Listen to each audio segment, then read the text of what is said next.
Tukiwa katika mwezi mtukufu wa Ramadhan, leo hii Mamlaka ya Mapato Zanzibar ZRA imefanya ziara maalum ya kutembelea na kukagua matumizi sahihi ya mashine za kutolea risiti za kielektroniki kwa wafanyabiashara wa eneo la Darajani.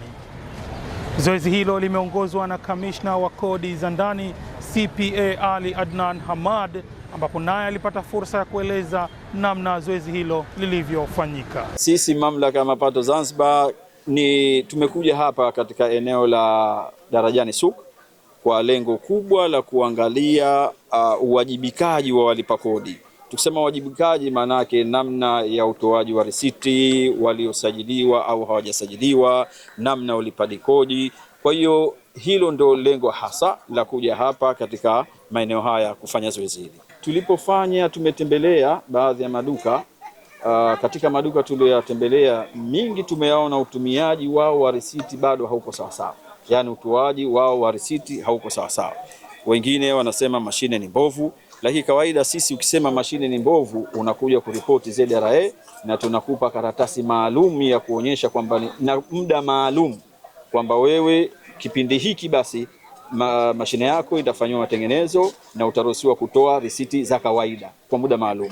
Lakini pia wapo ambao tumewakuta wanatumia risiti. Tumemtembelea walipa kodi wawili watatu, tumewakuta pia wapo ambao tunawapongeza, wameonyesha mfano mzuri na risiti kimsingi zinatoka kama ambavyo tumetegemea.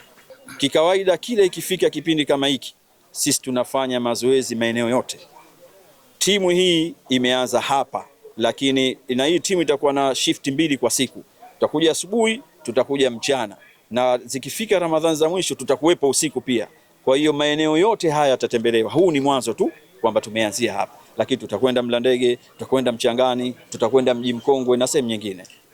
Kwa mtu ambaye asiyetoa risiti, sheria inasema kwamba anatakiwa kwa kila risiti moja alipe shilingi milioni 2 kwa mtoaji, na kwa mpokeaji ambaye hajadai risiti ye anatakiwa alipe 30,000. Kwa sasa hivi tumewaelekea zaidi wanaotoa risiti, yani wafanyabiashara. Kama hutoi tunakupa offense, lakini hizi offense hatupendelei. Mara nyingi kwanza tunamuonya mtu, akishindwa kwamba hakuna budi ndio tutatoa offense. Lakini baadaye tukitoka hapo stage ya pili tutakuja kwa wananchi wa kawaida. Kwa hiyo tunawanasihi wananchi wanapofanya manunuzi basi waombe au wadai risiti za kielektroniki. Sio risiti tu, risiti za mkono, no, risiti za kielektroniki. Kwa kufanya hivyo watakuwa wameichangia serikali katika ulipaji kodi.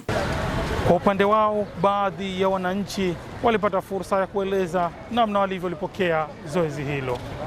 Tumelisikia tamko la ZRA na tutalifanyia kazi kama kwa mujibu wa maelezo ambayo yametolewa, na kudai risiti ya electronic ni muhimu kipindi hichi cha Ramadhani na baada ya kumaliza Ramadhani. Tutakapouza biashara zetu, wateja tuwape risiti, na si risiti tu ya mkono bali ni risiti ya kielektroniki. Kumbuka ya kwamba risiti ya kielektroniki ni chenji yako iliyobakia. Kataa risiti ya mkono, dai risiti ya kielektroniki. Nikiripoti kutoka katika eneo la Darajani, ni mimi Abdul Shakur Ramadhan Simai, ZRA Online TV. Tulipe kodi kwa maendeleo Zanzibar.